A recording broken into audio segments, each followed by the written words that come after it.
Olá, tudo bem? Bem-vindos aí a mais um vídeo do canal Errâncias, um canal dedicado à literatura, política e psicanálise. Eu sou Will Franco, sou psicólogo, psicanalista, escritor, professor e no vídeo de hoje eu queria conversar um pouquinho com vocês a respeito da informação, que é um elemento no campo da cultura, do comportamento, da sociedade, da política. O conceito informação é um conceito muito amplo e que é adotado em muitos debates diferentes, muitas áreas do conhecimento diferentes, né? Então, no campo da teoria da informação, no campo da informática, né? Enfim, o conceito de informação é um conceito importante. Para os fins do nosso vídeo aqui hoje, eu estou pensando em informação no horizonte do noticiário, da cobertura do noticiário e da análise de conjuntura.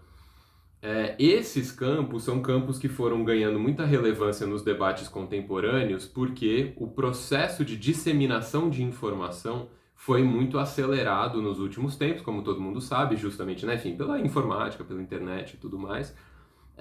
E houve, concomitantemente a isso, também uma ampliação muito grande das formas de acesso à informação.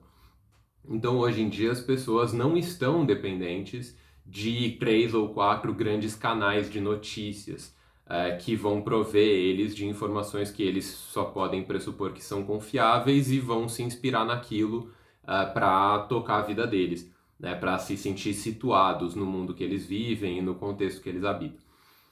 Hoje em dia, muito diferente disso, você tem inúmeros canais, né, enfim, que cobrem televisão, cobrem rádio, cobrem sites, cobrem, né, newsletters, cobrem podcasts, uma infinidade de recursos de acesso à informação e de tratamento de informação. E no meio disso tudo se aprofundou um mecanismo que é esse que a gente chama de fake news, né? Fake news é muito mais do que o nome indica, que seria uma notícia falsa.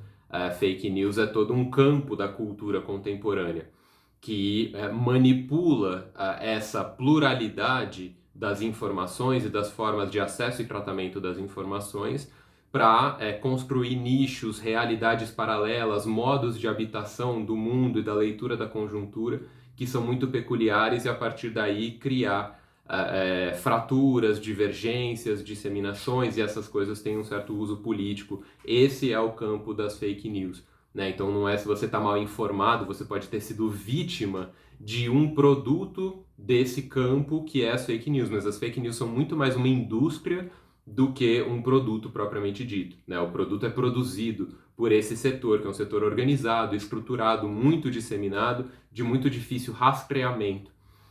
Então, né, enfim, tem esse campo das fake news, tem o campo da disseminação dos canais, e aí isso levanta esse debate, né, que é bom, o que é informação, o que é uma informação confiável, o que é uma informação que eu posso usar para formular as minhas próprias opiniões e percepções a respeito da conjuntura do mundo que eu vivo, né? E esse é um debate que, bom, ele não é novo, e ele não é específico da nossa conjuntura. Então, uma das ocasiões que eu encontrei esse debate recentemente, de um jeito muito interessante, é nesse livro aqui, que é o Livro das Mil e Uma Noites. Sim, o famoso Mil e Uma Noites, da Sherazade, autor desconhecido, e eu usei essa tradução, que é uma tradução direta do árabe, foi editada pela Biblioteca Azul. O tradutor é o Mamed Jarouche, que é um professor da FEFELESH. E aí tem uma nota do editor, logo no começo do texto, e ele fala justamente dessa questão do tratamento da comunidade árabe na época em que o livro das Mil e Uma Noites foi confeccionado, e essa época é por volta do século 13, 14 depois de Cristo, né, na era cristã. O Jarouche vai falando sobre como a comunidade árabe da época tratava as informações que circulavam em documentos, em pergaminhos e tudo mais. E aí tem um mecanismo que aparece no próprio livro, no livro das Mil e Uma Noites, que é o do rastreamento das fontes, até uma fonte original, que seria reputada como fonte original. Então, nessa passagem, que está logo na nota do editor, então na página 19 da edição que eu estou usando, ele conta que, então, os autores comumente diziam, né? Eu ouvi de fulano, que ouviu de Beltrano, que ouviu de Cicrano, que ouviu de Alano, etc, etc. Isso às vezes inclui os lugares também. Eu ouvi de fulano que habitou a Pérsia, né, enfim, de tal região, em tal período, e ele disse isso e aquilo. E esses recursos, no fundo, eles funcionavam para a comunidade árabe da época como um parâmetro para o estabelecimento da confiabilidade da informação reportada ali. Então, se um determinado intelectual está tentando tratar de um determinado tema, ele não sai falando só o que ele pensa, o que ele estudou, o que ele aprendeu. Ele diz, né, enfim, eu aprendi com esse cara, que aprendeu com esse cara, que aprendeu com esse cara, que aprendeu com esse cara, e esse fio oferece algum tipo de confiabilidade ao leitor, no caso. E isso aparece no livro das Mil e Uma Noites. É claro que não no sentido da veracidade, porque o texto inteiro é ficcional, claramente ficcional, mas no sentido de uma marca de comunicação, uma forma como a comunicação é veiculada. Então, eu separei, né, enfim, uma noite aleatória, eu li só o primeiro volume, né? Então, na 61ª noite, são de fato 1001 noites. Então, o comecinho é assim. Na 61ª noite, o texto começa assim. Na noite seguinte, Sherazade disse, então começa com a Sherazade, eu tive notícia, ó rei, ela tá falando com o rei, de que o terceiro derviche, porque ela tá contando a história dos 3 derviches, disse para a jovem, porque naquele contexto dessas histórias, o terceiro derviche está conversando com uma jovem. Então, o terceiro derviche diz, depois, minha senhora, as 40 moças me disseram, porque o derviche está contando para a senhora uma história que envolvia 40 moças. E aí começa o relato. Por Deus amo e por vida nossa, em suas mãos estará o motivo, blá blá, e assim a história segue.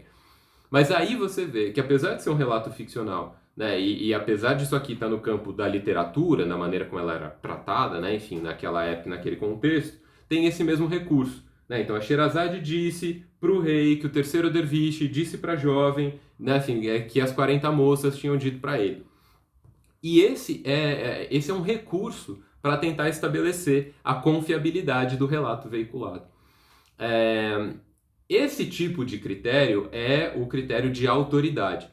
Então, tal pessoa disse para tal pessoa que disse para tal pessoa. Né? Isso aparentemente funcionava na época, ou era assim que as pessoas tentavam fazer. Isso ainda aparece hoje em dia. Vocês certamente conversaram com alguém que em algum momento da conversa disse, mas tal pessoa disse no canal tal que não sei o quê. E aí o fato dele ter dito aquilo é como se isso puxasse esse fio. É tipo o fio dos árabes ali, mas ele é mais curtinho. Né? Eu disse, né? Então é como se você dissesse a moda das 1001 noites, né? Eu disse para meu amigo que tal pessoa disse que tal coisa a respeito de tal pessoa.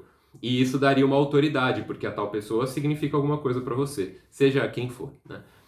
A autoridade, né, enfim, que está sendo conjurada naquela ocasião. O ponto é que a gente tem uma série de desafios no nosso tratamento da informação no contemporâneo. Eu vou supor que você tem uma situação mais ou menos parecida com a minha. Então, que você até confia na sua formação básica, tá? Você até acha que você tem algum espírito crítico. Mas você, não tem acesso direto às informações que são relevantes no contexto da conjuntura nacional ou internacional, do noticiário político, por assim dizer. Nem no noticiário econômico. Você não frequenta a Bolsa de Valores pessoalmente. Você não frequenta os corredores, né, enfim, do Planalto. Você também não tem acesso de primeira mão ao que diplomatas, embaixadores e presidentes estão fazendo.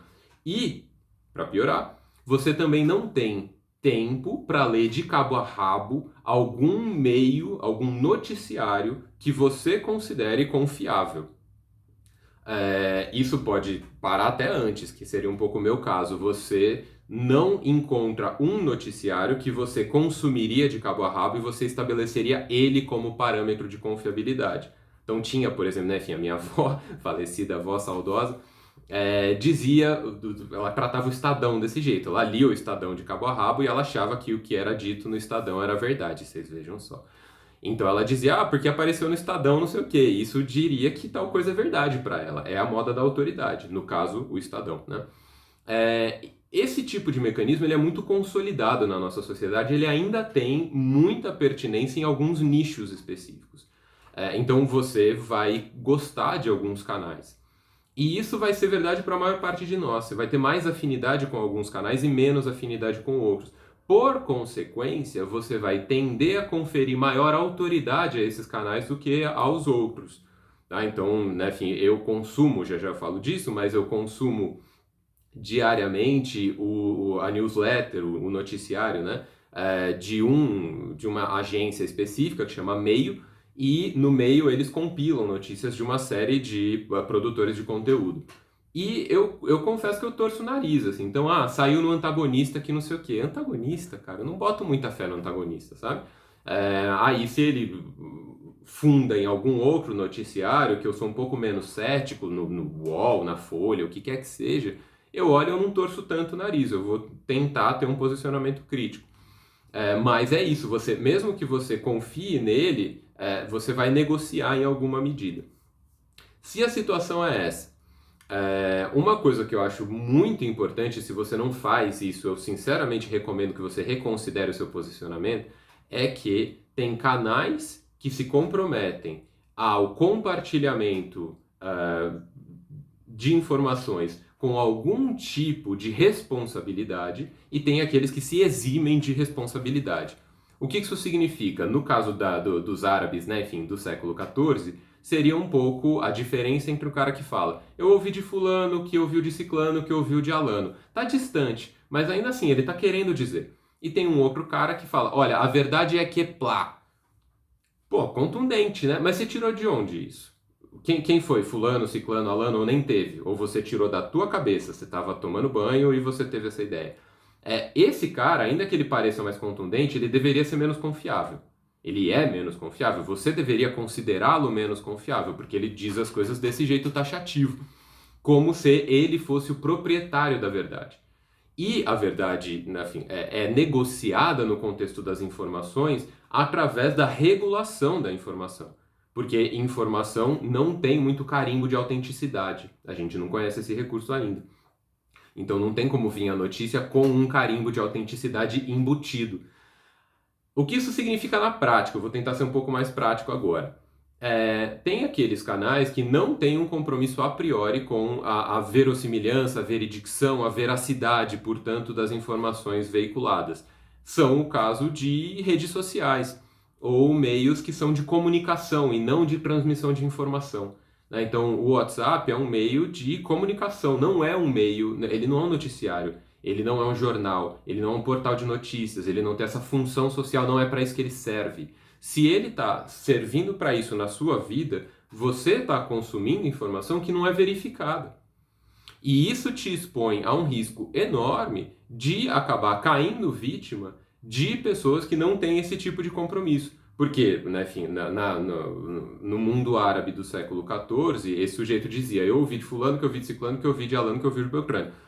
E a gente confia que ele ouviu. Agora, isso é facilmente falseável. Né? Um sujeito pode querer dizer a verdade dele, só que ele sabe que se ele falar, olha, a verdade é blá, e ele não vai dizer desse jeito, porque ele sabe que ninguém vai acreditar. Então ele fala, eu ouvi de fulano, que ouviu de ciclano, que ouviu de beltrano. E fulano não falou, fulano nunca viu ele na vida. Mas é um jeito que ele tem de falsear a informação. No WhatsApp é muito comum que isso aconteça. Na Folha de São Paulo, por exemplo, ainda que não seja um jornal, eu não estou dizendo que a Folha de São Paulo é incontestável, é super contestável. Mas Folha de São Paulo, como é um jornal com um compromisso com a informação, as fontes têm que estar asseguradas pelo repórter. Ele tem que achar um jeito de fundamentar as posições que ele está assumindo. Se ele não faz isso, o que ele está cometendo ali é um desvio de função e aquilo é punível em diversas esferas, interna à própria Folha de São Paulo, no contexto dos veículos de informação, que tem uma regulação, no contexto da lei. Agora, se você recebeu um zap do teu amigo dizendo tal coisa, ninguém regula aquela circulação, aquela informação e a maneira como ela circula. Então, assim, meios que servem para outras coisas que não seja transmissão de informação para a composição de noticiário, então redes sociais, etc., elas servem para outras coisas que não para essa transmissão, né, de informação que vai compor noticiário, que vai compor análise de conjuntura, etc. Isso dito, aí tem um outro nível que eu acho que vale a pena você ficar atento. No campo da disseminação de informações e notícias, tem uma divisão de níveis. Tem pessoas que reportam notícias amparadas no que a gente chama de fonte primária. A pessoa foi lá, falou com o deputado, investigou, falou com não sei quem, falou com não sei quem, e ela compôs uma matéria. Essa matéria é uma matéria que chamam de jornalismo investigativo, em que a pessoa procura e ela compõe a notícia. Aí vai ter aquelas várias pessoas que reportam essa notícia primária, só que eles estão tomando o cuidado de se manter mais próximos possível daquela notícia primária. Então eles vão tentar se manter fiéis ao que foi dito para tentar manter. Fulano falou com Ciclano e Beltrano, eu estou falando que Fulano me disse. E aí tem aquele outro nível, então tem a pessoa que faz o jornalismo investigativo, tem a pessoa que faz transmissão de notícias, compila e dissemina, e tem aquelas outras pessoas que vão fazer análise de conjuntura ou análise de conteúdo, e essas pessoas assumem a função de avaliar, ponderar e aí fazer um posicionamento crítico. Então, o compromisso dessa pessoa não é com a fidedignidade, a informação recebida, porque ele se compromete a tratar aquelas notícias que ele recebeu. O que ele está te passando não é só informação de noticiário. O que ele está te passando é uma análise de um campo como um todo. Então, essa diferença de nível serve para quê? Para você não ouvir só algum canal ou não ler alguma coisa de análise de conjuntura e achar que você está informado, porque você não está. Porque são coisas diferentes. Uma coisa é você ter acesso à informação no sentido do noticiário, no sentido de alguém que correu atrás das informações do que aconteceu de relevante hoje e transmite isso para você. Esse tipo de informação faz você estar informado. O trabalho de estar informado é um trabalho enorme nos dias de hoje, obviamente. E aí você, como a maioria das pessoas não tem tempo de ficar compilando informação de fontes primárias e as fontes primárias não têm condição de produzir noticiário cotidiano, elas vão ter, né, enfim, uma análise, vai ter escolha de pauta, nem tudo elas vão cobrir. A maioria das pessoas acaba recorrendo a esse segundo nível, que são pessoas que compilam informações. Aí essas pessoas têm um compromisso com a verossimilhança, a veracidade, né? Enfim, estratégias de veredicção do que elas estão dizendo. Elas têm um compromisso com a verdade do que elas estão falando. Fulano pesquisou, e eu estou falando que fulano disse e parece que funciona assim, né? E essas pessoas fazem um relato. A maioria dos noticiários hoje em dia funciona assim. As newsletters, etc. E além disso, tem esses canais especializados em análise de conjuntura, de um determinado nicho, um determinado setor, um determinado tema. Né? Então vai ter análise de conjuntura no campo da economia, no campo da política internacional, no campo, né, enfim, da política doméstica, política nacional brasileira. Tem diversas esferas, no campo da cultura e tudo mais. O que eu recomendo, então, antes de mais nada, e vou dizer isso de novo, se você acha que se informa porque você recolhe coisas que são ditas no WhatsApp, ou no Telegram, ou no Facebook, ou no Instagram, você está correndo muito risco de estar mal informado. Então, cuidado com isso. Primeiro ponto. Segundo ponto, você provavelmente não vai conseguir ter acesso à informação num espectro amplo e com alto nível de confiabilidade e aprofundamento. Por quê? Porque pouca gente tem tempo para isso. Só quem é especialista nisso, que tira o dia para fazer isso e aí consegue fazer. Se você consegue, fantástico, fico feliz e, né, enfim, quando puder, troca uma ideia comigo, porque eu adoro, né, enfim, conversar com gente bem informada. Mas, se você é, né, enfim, como a maioria dos mortais, que, né, enfim, tem um outro trabalho, tem alguma coisa específica, você atua em algum nicho, você tem uma rotina corrida, mas você não quer ser alienado, vale a pena você perseguir um repertório de canais que vão te proporcionar acesso à informação confiável, que seja afinada com o seu modo de compreender o mundo e que esteja disponível dentro dos seus termos, né, de tempo, de paciência, de canais. Nesse sentido, algumas pessoas recorrem aos canais tradicionais, né, enfim, Folha de São Paulo, Estado de São Paulo, o Globo, né, enfim, os jornais, né, esses cotidianos e tudo mais. Tem algumas pessoas que vão recorrer a podcasts diários, como é o caso do famoso Café da Manhã, que é um dos mais acessados por muito tempo. Né? Além disso, tem o Durma Com Essa, que é do Nexo, que também ele reporta uma notícia, dá um certo destaque a ela, mas também fala um pouquinho sobre as outras coisas que estão rolando. E aí tem as pessoas que recorrem a newsletters por e-mail, que é o meu caso, eu gosto desse tipo de e-mail. E aí tem vários níveis diferentes. O que eu particularmente faço é compor. Tem 3. Um que é muito curto e que é de uma esfera ideológica, vamos dizer assim, muito distante dos meus interesses, que é o Poder 360. Me dá nervoso, mas eu acho que vale a pena ler. Não que eu recomenda para você, tá? É só que eu gosto de ter esse tipo de amplitude, né, no meu acesso à informação. Tem o próprio Nexo. e tem o tal do Meio, que eu já falei também, que é editado pelo Pedro Doria. Esses todos você tem uma versão gratuita e você tem uma versão paga. A versão paga ajuda eles a manter a plataforma deles e a não ter que se vender, né, para algum interessado.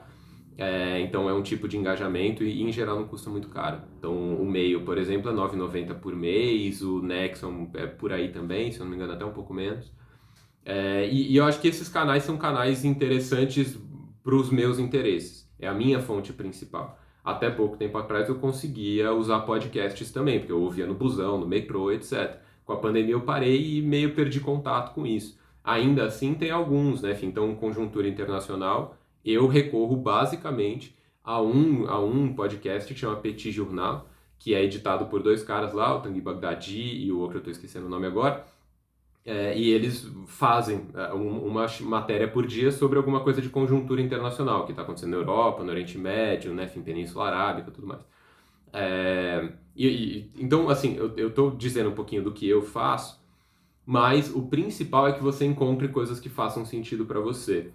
O que eu acho que vale a pena prestar atenção é para não confundir os níveis.